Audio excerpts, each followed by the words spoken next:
This message comes from Carvana. Whether you need weeks to research the perfect car or know exactly what you want, Carvana makes car buying easy. Choose from Carvana's massive inventory using customizable search tools. However you buy your car with Carvana.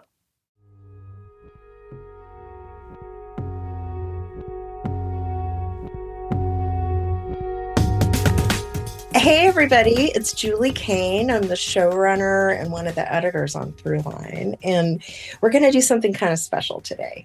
In the spirit of giving, we want to give you a preview of our monthly bonus episodes, our plus episodes. Usually these are just for our Throughline Plus supporters because we want to give them a little bit extra for their support. And we're so grateful. Thank you so much if you're already a Plus listener. But if you aren't a Plus supporter yet, we hope you'll consider signing up. It supports all our work at NPR and Throughline. You get these bonus episodes where you get to hear more about us and how we make the show. And you get to listen to every episode without ads. So if you're interested, go to plus.npr.org to find out more. Okay, so all of that said, let's get on to the episode. I am here with the fabulous Throughline producer, Anya Steinberg. Hi, Anya. Hi, Julie. How's it going? It's going good. I'm here in rainy Seattle talking to you. Oh, nice. Well, we're doing this kind of behind the scenes conversation, which I love to do because so much goes into all of our episodes. And let's talk about this episode that you pitched, reported, called Water in the West. Yes. So what was that? Tell me a little bit about what that is. Yeah. This is perfect, actually, because I mentioned it's rainy. We're going to be going back in my mind to sunny, beautiful California, which is where this story takes place. And basically this story that I pitched is the story of what happened when Los Angeles decided to build an aqueduct from this place called the Owens Valley all the way to LA. The LA aqueduct is made up of some open channels lined with concrete. There's some large pipes as a part of it. It looks different in different places, but the whole goal is to move water from a place that has it to a place that doesn't. And they did that because they needed water to make the city into the metropolis it is today.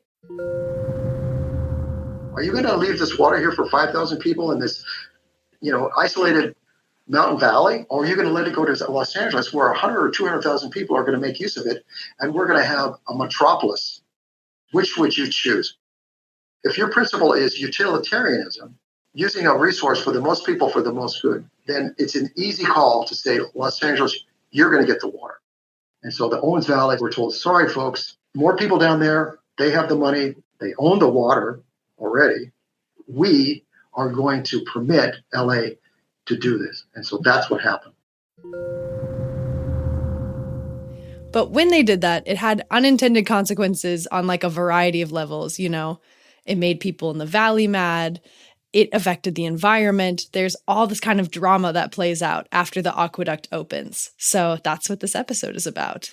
And, when you first started talking to me about this, what I realized is my knowledge of the LA aqueduct kind of comes from this 1974 Roman Polanski movie called Chinatown. Yes, a classic. It really is. But, that's fictionalized, but it's fictionalized around a lot of the story of LA kind of moving from a dusty small town to becoming this paradise. Yeah. Quote, quote, I think you can't understate how much the aqueduct changed LA. Like you said, it basically went from this dusty frontier town with a couple thousand people living there to this enormous city, the basis of Hollywood, kind of the epitome of the American dream. And that is all because of the water that the aqueduct brought. Got it. And so usually the story, as far as what I would say common knowledge might be around it, is usually told from the perspective of Los Angeles. So like the movie Chinatown, like a lot of other things, Cadillac Desert, other kind of reporting around this. But you wanted to tell this story from a different perspective. So could you just talk to me a little bit about how you decided to do that and the trip that it ended up taking you on? Yeah. Well, like you said, this is not a new story. There's already been a lot done about it. There's been fictional and non-fictional, like documentaries made about this. So when I was thinking about how this episode was going to work and how to through-lineify this story, I Through-lineify. I love that. Through-lineify. I really wanted to go somewhere new, and I wanted to meet new kinds of people. And I think the story a lot of times is told from LA's point of view, and it's also told from Los Angeles. Like, what did the aqueduct bring to Los Angeles? What did the people in Los Angeles think of it? Who were the people in Los Angeles that made it happen? And I wanted to refocus that onto, like, what did this take away from the place where the water came from? And what happened there? How did people react? And how were their lives changed by this event? And so, luckily, I got the chance to go there, which I think was really, really important too. I've done a couple of reporting trips for the show. It's always nice when you have these place-based stories to be able to feel the place that you're going to be storytelling about, be able to like breathe the air, hear the sounds, like meet the people who live there and just get a sense of like the culture, the vibes, what's happening. And I think for this story, like, you know, the history is so lived in the present in the Owens Valley. Like, you can really see the effects of the history that this episode is about. And you can also like feel it when you talk to people who live there, you know, like a huge consequence of this aqueduct building is that the LA Department of Water and Power owns a lot of the land in the valley. And like, there's signs everywhere that say, you know, no trespassing. This is LADWP property. There's LADWP trucks everywhere. A lot of the people in the valley work for LADWP. And a lot of the people in the valley, like I mentioned, have opinions about the aqueduct in the present day. They have feelings about it. There's a lot of emotion. Like, I think I was surprised by how many people there were brought to tears when they were talking to me about this story and like what it meant to them. So, and you know, the aqueduct opened in 1913, is that right? And here we are in 2024, and it's still operational. This is still where LA gets a lot of its water from. This is about like 250 miles from LA, right? 233 to be precise. Yeah.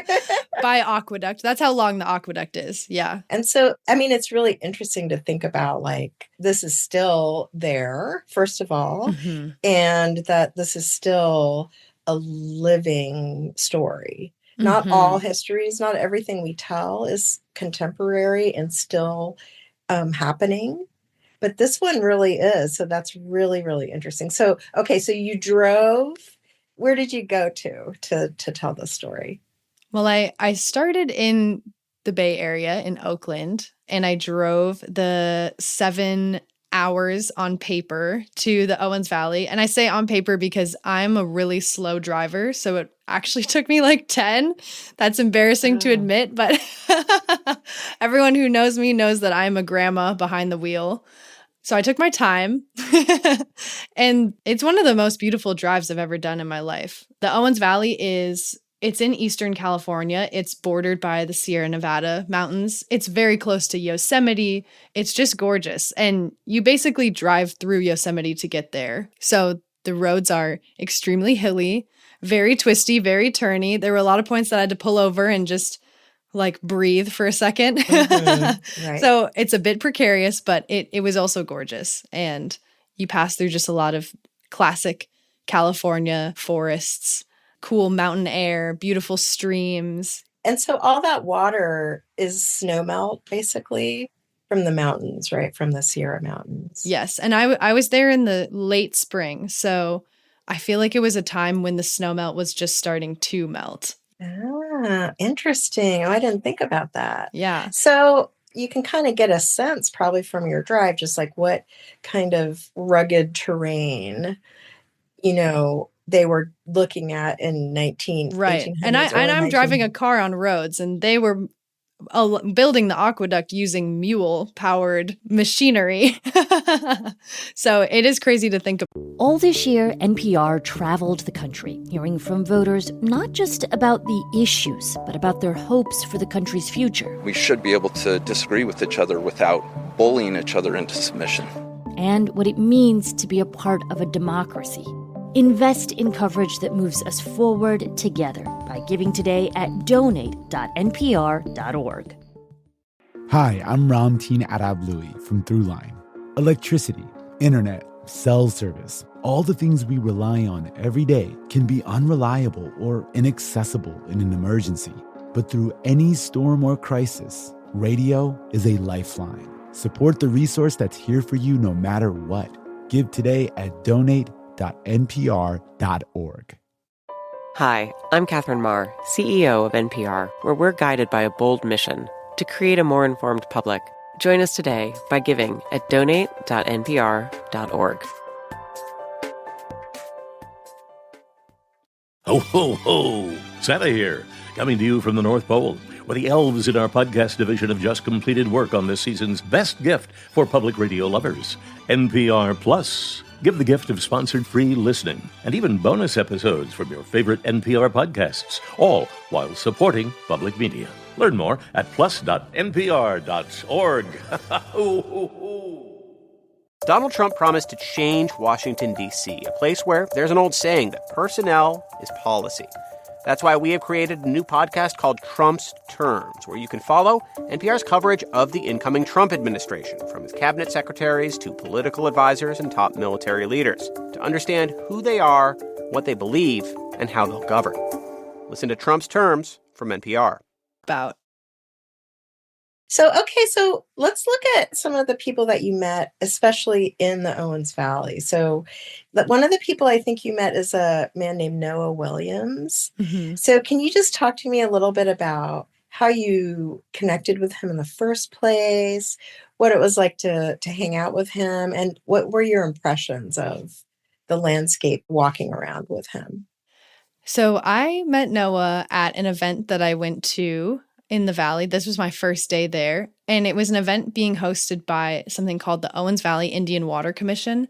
And a big piece of the contemporary story of the Valley is that, you know, Indigenous people have lived in the Valley for thousands of years. And when the aqueduct was built, it was at this very complicated time in American history for Native people. And without going into all of the details, of which there are many, and you can listen to the episode to find out, the aqueduct was a raw deal for a lot of the Valley's Indigenous people, the Paiute people, the Shoshone people.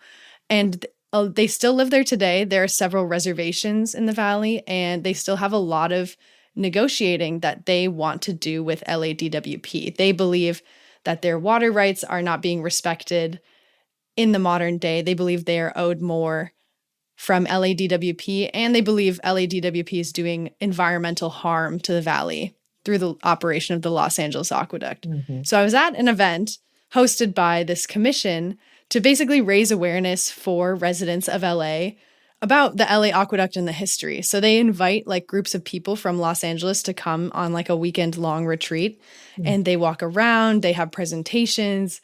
They let people experience the Valley and where their water comes from in this way that they have never experienced before. So it was a really cool event. And that's where I met Noah, because he was there giving some talks, because he's the water program coordinator for the Big Pine Paiute tribe. So.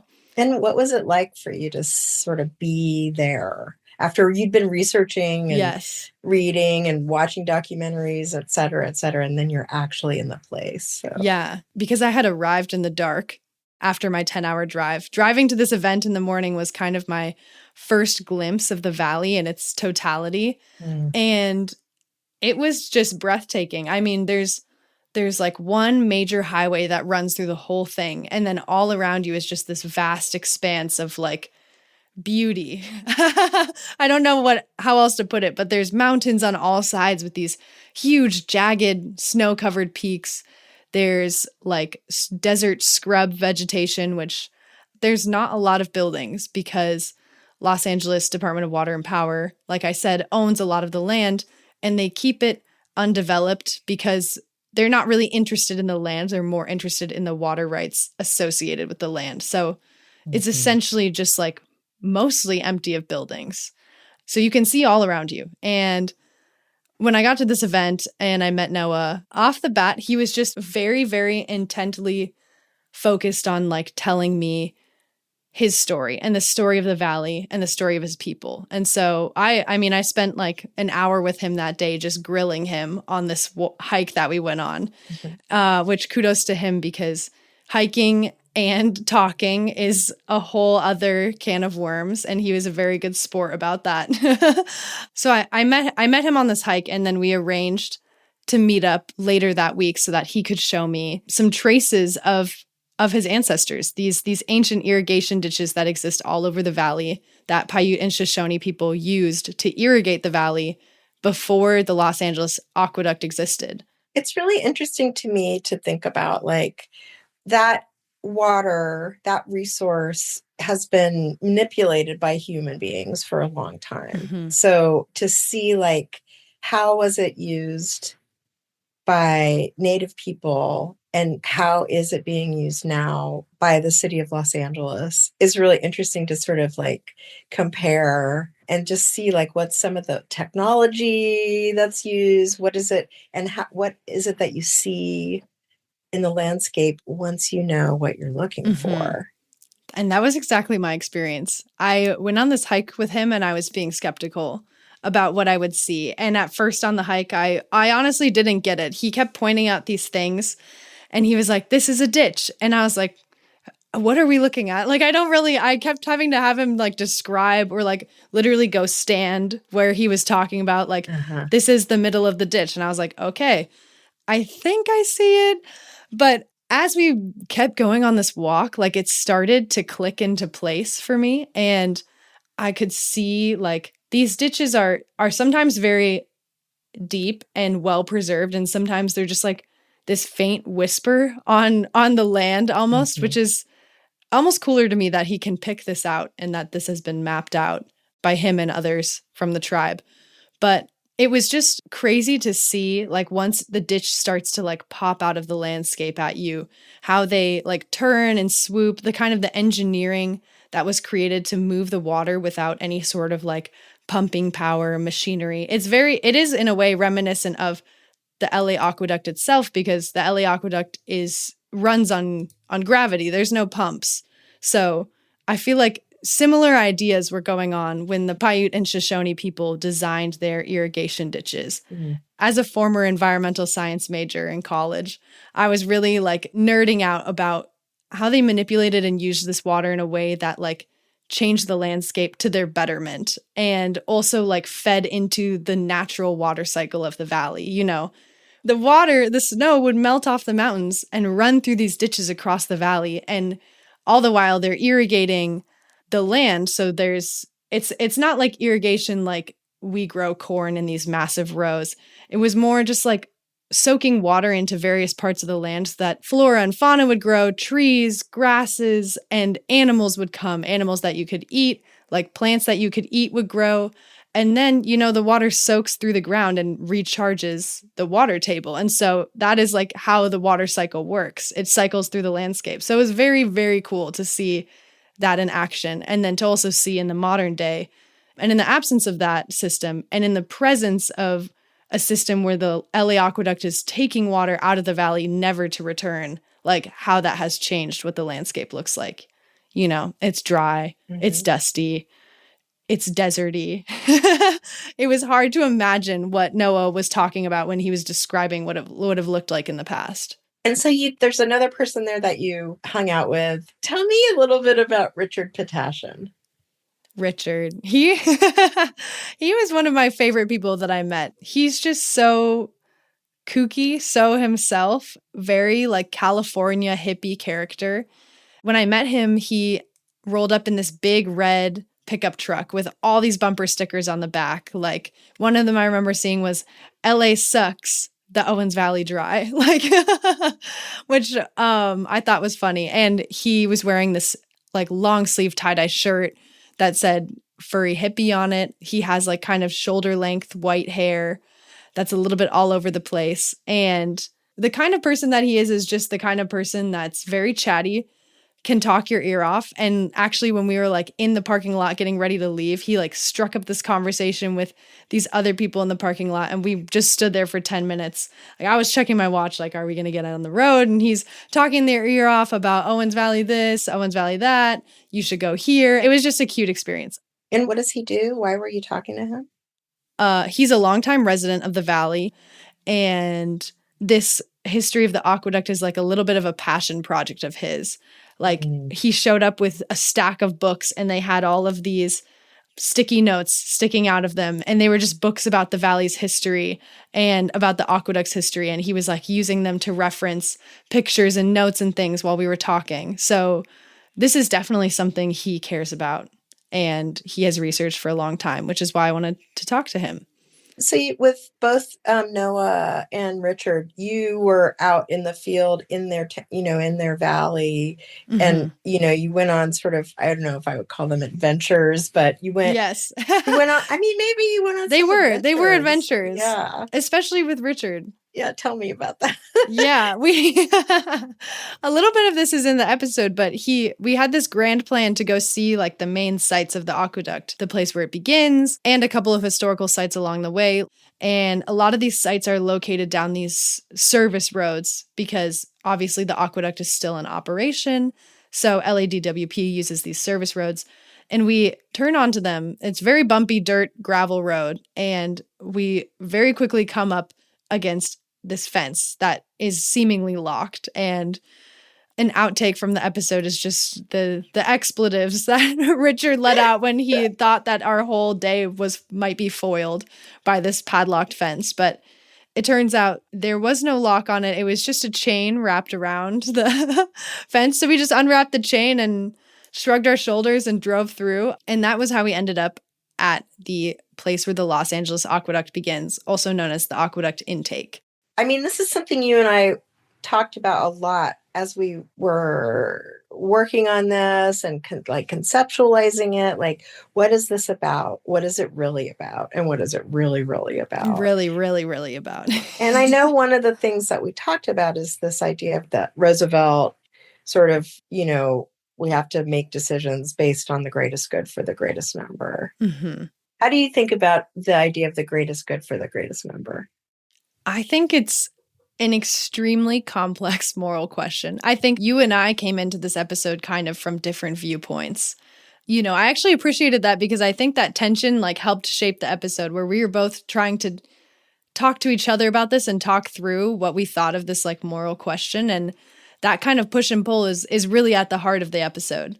But I think the idea of the greatest good for the greatest number is a question that no matter where we live in the US, you're going to have to face at some point in the future. I mean, not to be a merchant of doom and gloom, but climate change exists. And as, these effects worsen or intensify, I think people will be asking a lot of questions about how do we allocate the limited resources we have to do good? And is it right to be able to take from one place to give to another? I think a lot of people in the Owens Valley expressed to me that they felt like a water colony, a colony of Los Angeles, something that only existed to be extracted from.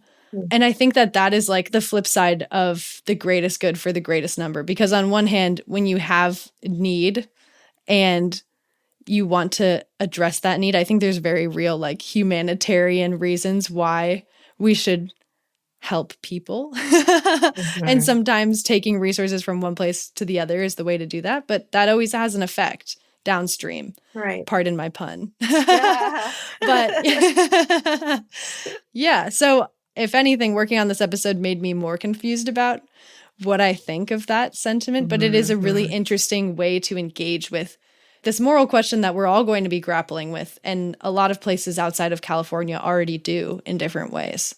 Mm-hmm. Yeah, I love when our episodes get into a kind of philosophical place, which a lot of the times that's what's happening behind the scenes, dear listeners, is we're okay, we're going to tell this story about the LA Aqueduct. Why are we doing it? Why now? What's different about the way we're going to tell this story? Mm-hmm. Is there anything that really stood out, an aha moment you had while you were reporting, or Well, to go back to Richard, I was very tired at this point. I had met up with other people before Richard. I'd been working for 10 hours at that point, just talking. So I was kind of like tapped out, ready to go back to the car. And Richard stopped me. We were at this site called the Alabama Gates, where in the 1920s, the residents of the valley like occupied the gates for 4 days and shut off the water supply to the LA aqueduct, or diverted the LA aqueduct to run into the valley. So we were at the Alabama Gates, and he was like, "Can you turn on your tape recorder again? I have something else to say." And then he just delivered this very beautiful soliloquy to me of like kind of these very emotional reflections that I feel like, he spent decades thinking about this issue and living here. And a lot of it I don't think made it into the episode, which is why it's the perfect thing to talk about now. But he was talking a lot about like the humanity of everybody involved, the decisions that people were making, the secret fears and hopes that they were driven by, and how that all gets entangled together to create history. Ever make you emotional to like stand at these sites and just think Oh, yeah, terribly so, yeah. But yeah, it's really, really emotional because once you've invested a great deal of your time and effort in researching, a story like this and shared it with the public, yeah, I get really emotional. And I think about not just the men and the women who were here at the gates, but I think about everybody. It gets me really emotional to think about Eaton and Mulholland. President Roosevelt, J.D. Lippincott, all the key figures. I always get emotional when I talk about the Wattersons too. And again, talk about self-interest and greed and tremendous violations of trust, all based on self-interest and greed. And, the interest of Los Angeles, a growing city. And not being able to really feel the heart and soul of what was happening here. It's just, what a story, huh? I just thought that was beautiful. It almost brought me to tears, and he was getting very emotional about it too, in the moment. So I think about that a lot, and I think that's something that we try and tease out in every episode that we make, whether it's about, the LA aqueduct or the history of smell or whatever. It's just the humanity at the center of history, because at the end of the day, it's people facing decisions in the past that we may have to make again in the future, or decisions we may have never fathomed of making. And it's at the core of every history. I love hearing that, Anya. I think that's just a perfect place to end our conversation. And it was really great working on this episode with you. Ditto. As it is working on many things with you. Day in and day out. Okay, well, everybody, really thanks a lot for listening to this with us. And if you want to hear more of these really cool bonus episodes, behind the scenes, how did we make this, what's some tape we didn't play for you kind of episodes, sponsor free, meaning no ads, and you want to just support more work like this, please consider signing up for Throughline Plus. You can find out more at plus.npr.org. And we'll be back with another bonus episode just for Throughline Plus supporters next month. Until then, thanks a lot, and have a good one. For every headline, there's also another story about the people living those headlines. On weekdays, Up First brings you the day's biggest news. On Sundays, we bring you Closer with a single story about the people, places, and moments reshaping our world. Your news made personal. Every Sunday on the Up First podcast from NPR. It's cuffing season, the cold months where we might look for a warm somebody to cuddle up to. But dating isn't always warm and fuzzy. And this year, there were so many big debates about how we love. On It's Been a Minute, our cuffing season series will help you answer some big questions, like what is the ick really about? Or is it okay to date for money? To find out, listen now to the It's Been a Minute podcast from NPR. Hey everybody, it's time to join NPR's All Songs Considered as we celebrate a very tolerable Christmas with a mix of seasonal songs and special guests. Yeah, we're in for like the saddest Christmas ever, stuck with Robin, who is basically a lump of coal in the shape of a man. Hear new episodes of All Songs Considered every Tuesday, wherever you get podcasts.